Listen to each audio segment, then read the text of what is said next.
परवा आम्ही एक्झॅक्ट ह्या ठिकाणी उभं राहून व्हिडिओ केला होता की इथं जो कचरा आणून टाकला गेला होता पूर्ण ट्रॉली भरून, ते बघा या व्हिडिओत दिसत असेल तुम्हाला, हा सगळाचे सगळा कचरा महानगरपालिकेने आम्ही व्हिडिओ टाकल्यानंतर 24 तासात उचलून नेलेला आहे.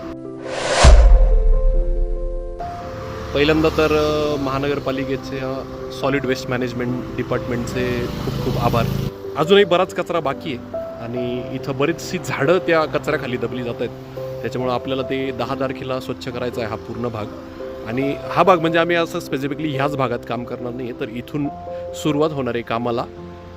खालच्या बाजूला टाकळीपर्यंत जाणार आणि वरच्या बाजूला पिंपळगाव बहुलापर्यंत जाणार आणि असे छोटे छोटे पॅच आम्ही घेणार आहे. त्यामुळे चांगली सुरुवात झालेली आहे, महानगरपालिकेच्या हस्ते ती झालेली आहे, पण आपल्याला ते अजून चांगलं करायचं आहे, झाडांचा श्वास मोकळा करायचा आहे. 10 तारखेला सकाळी 7:30 वाजता रविवारी ज्यांना वेळ असेल रक्षाबंधन संपवून दुसऱ्या दिवशी नक्की या. कधी नंदिनी नदीचे भाऊ बहीण बनून नंदिनी नदीची रक्षा करायला, नंदिनी नदीच्या झाडांची रक्षा करायला नक्की या. 10 ऑगस्ट सकाळी 7:30 वाजता.